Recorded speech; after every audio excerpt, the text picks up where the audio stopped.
operations in 13 countries around the world where we run what I'm going to show you. In all these countries, we do a tremendous amount of science to look at what is the actual impact of the four systems I explained. This is a study, just to show you some data, from our UK office looking at juice pouches with Capri-Sun. If you send a juice pouch to a landfill, you have to spend about 0.5 gram of carbon to move it from you to the landfill. Just the trucking, basically, is about 0.5 gram of carbon. If you burn for energy, because the outputs of burning for energy is carbon, some other outputs, and then energy. The primary two outputs are energy and carbon. So even if you account for the energy you create, you have to spend 12 times more carbon to burn for energy than if you send to a landfill. It's about 6.3 grams of carbon. Now, if you recycle that pouch, and I know it's a non-recyclable product, but I'll show you how you can recycle absolutely everything. Then you save carbon. You save about twice as much carbon as you create when you burn.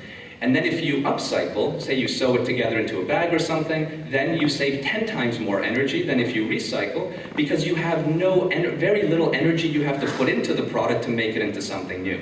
Now, the very best thing to do is just don't buy anything, then you solve all the world's problems, but that's not easy. We are addicted to buying. But really, if you want to just stop any of this, just don't buy, and then everything goes away.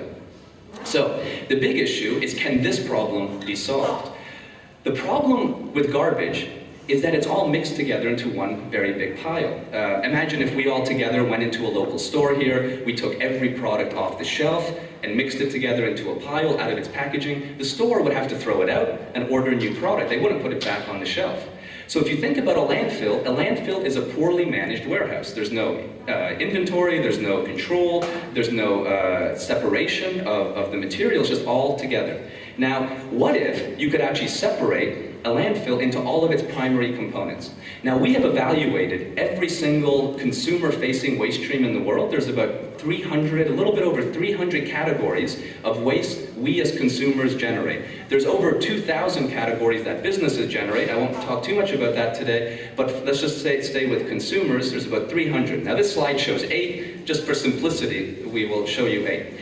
Once you can separate into the primary components, and the more you separate, the more value you end up creating. And then the magic really happens. So just to go back to the story, we were meeting with these 3 companies, Stonyfield, who had yogurt cups, a company who had Cliff Bar, who had energy bar wrappers, and then someone, Honesty, who had juice pouches. And they said, well, please help us come up with solutions for this garbage. And because I love garbage, we said, great, we'll figure something out for you. So the first example was juice pouches.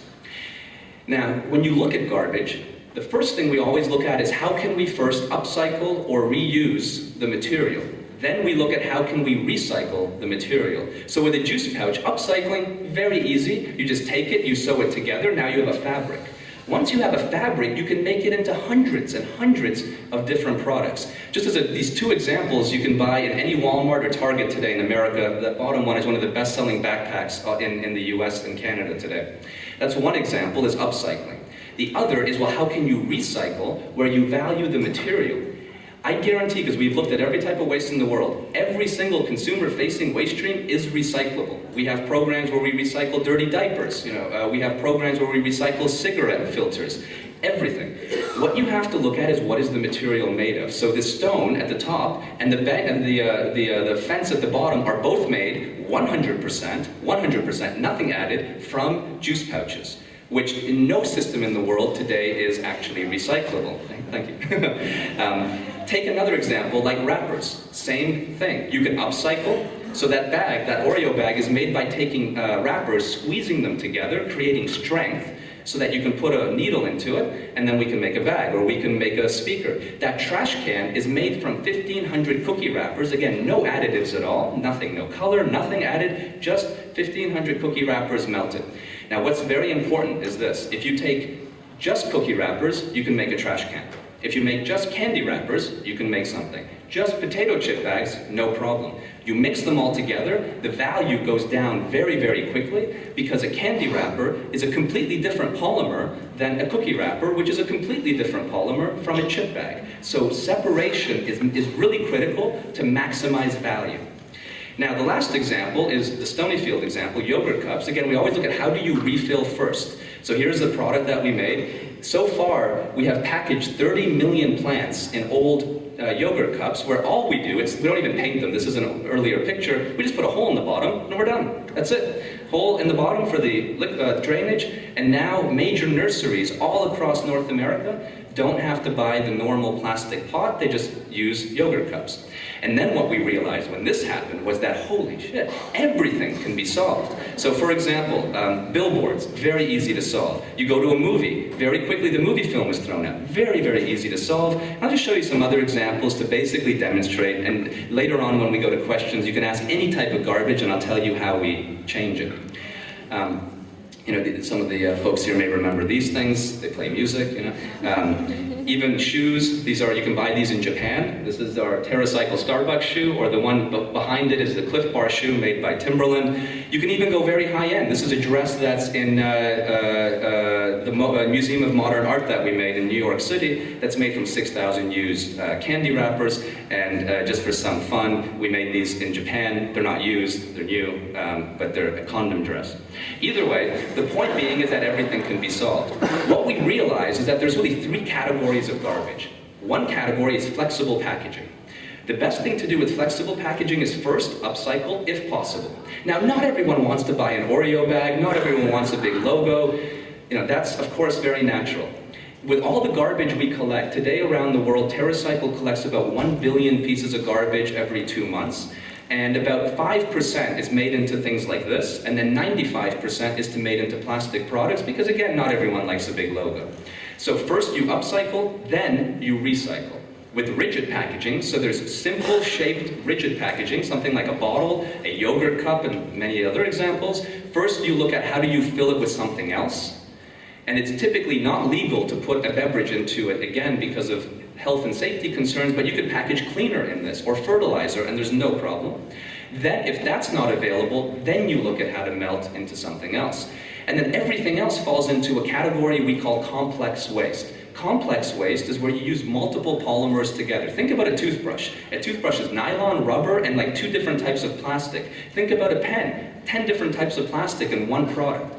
So there we shred, and we have technology where we can separate every type of polymer, and then you can recycle very easily. So the solutions aren't actually the hard part, and you can see outside there's some amazing examples of upcycling all around. We can all sit here and think about the answers, and if you have separation and a lot of volume, it's actually quite simple. If we said, look, we have 1 million toothbrushes, what do? We could all together very easily come up with some ideas, a little creativity, and it's no problem. The real question is, how do you collect millions of just toothbrushes, or millions of just pens, and so on? So when these 3 companies said, we came back to them and we said, hey, yogurt guy, we have a solution. Energy bar guy, we have a solution for you, and so on, we have a solution. Now we want to actually make what you asked us to design. So we looked at what is their system, what is the manufacturing system today with every consumer product company, and for every company it's identical. It starts with resources. Let's take yogurt. Cows and oil. That's the 2 inputs to yogurt. The cows make the yogurt, the oil makes the packaging. And there's sometimes aluminum, but just to simplify, cows in petroleum. Then it goes to a manufacturing supply chain. It's not just one factory, it's the guy who makes the cup for the yogurt, that's one factory, the guy who has the farms, and then from there it goes to another factory where it's all put together and made into the product. And in that process, there is pre-consumer waste. That's the waste that comes out of the factory. Maybe they print the yogurt cup incorrectly, maybe the yogurt expires, or all sorts of problems naturally occur. And most companies, and we work with many, many major companies, it's 2 to 5% of yearly production is pre-consumer waste. Then the yogurt goes to the store, the consumer buys it, and they have no choice but to throw it in the garbage. That's the system for non-recyclable garbage today. So not a bottle, something that is not recyclable. So what we said is, look, we want to solve the whole problem. We're going to pick up 100% of your pre-consumer waste, and we're going to create a cool program for your post-consumer waste. So that's what we proposed. They all loved it. They gave us money, and they said, here, make it happen. So this is what we invented.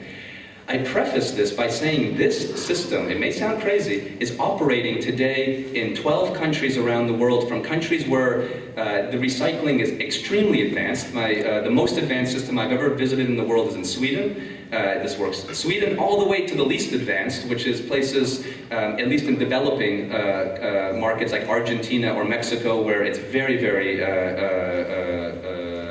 small, the system, where it doesn't exist, the idea of recycling yet. So here's how it works. You go to our website.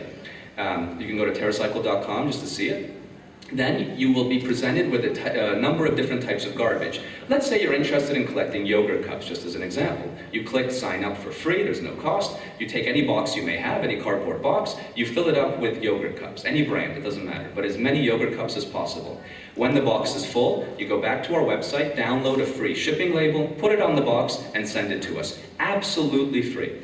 When we receive it, and we always receive in the country where we collect, we have warehouses in all these countries, we donate typically a symbolic donation, maybe 1 or 2 cents per piece of garbage into your account as a symbolic donation. Sort of like when you take this back to a supermarket, you get a little bit, but not too much. Then you have to, instead of keeping the money, we don't let you keep it, you have to choose any school or any charity in the country, and we give the money to them on your behalf. Now, people, when they do this, it's not the money that drives them, it's the environmental concern that drives them. It's the #1 reason people do it. The #2 reason is the money. Now, this is funded by the brands. Effectively, so you have this amazing packaging law that's coming in here in Israel. This is sort of the voluntary version of that type of example. But it focuses only on things that are not recyclable, where there is no national solution today.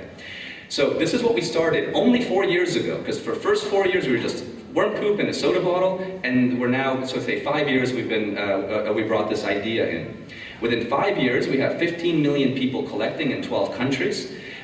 Here's just some examples. Of the 12 countries, 6 are actively collecting today. The other 6 start collection either 2 weeks ago or in 2 weeks. Each point, each dot on this map represents an average of 200 people collecting garbage actively in the system. The only reason America is very big is because we've been operating there for the longest. But look at Brazil. That's after 1 year of us existing in Brazil, that's how many people are collecting. In the UK, this map was made after 10 months of being in the UK. Sweden, after 2 weeks of existing. Nobody even knew what TerraCycle was in these countries. Look at how quickly it began. What was really exciting too is that as soon as these companies like Stonyfield, these first 3 companies, all very small companies, said yes, then suddenly the whole system exploded. Just like when Walmart said yes to the fertilizer, when these companies said yes to collecting waste, within 5 years, most of the world's biggest companies are now actively partnered with us in many countries around the world. All these huge companies wanting, and this is just a small list of our partners, wanting to solve for waste. And not just in food packaging. We collect in clothing, like apparel and shirts, in personal care, everything from dirty diapers to used feminine hygiene products and so on, to electronics. There's no limit on what can be solved. What's very exciting is what's the point? Well, the point is to create recycling infrastructure for the non-recyclable at the scale of recycling. So look at this graph at the top. Each bar represents how many juice pouches post-consumer, so just from the consumers, not from the factories, we collected in the US every month. In the first year of our program, we collected 22,000, we thought that was good. Today, we collect 1 million every 2 days. That's 2% of all juice pouches in the country are today sent in the system. This year, we hope to get to 4% of the entire system collecting through the model I showed you. The example below is an example in the UK where we collect things like coffee cartridges. It's like like an espresso or a Tassimo cartridge today, and we only have been in the UK for 1.5 years. We already divert 1.6% of the entire country's coffee cartridge, and this is many other waste streams have the same examples. The whole point is that how do we end up with like juice pouches 10 years from now collecting 20% or 25% and recycling that? So that's how the overall system works. One of the really exciting parts is how the exciting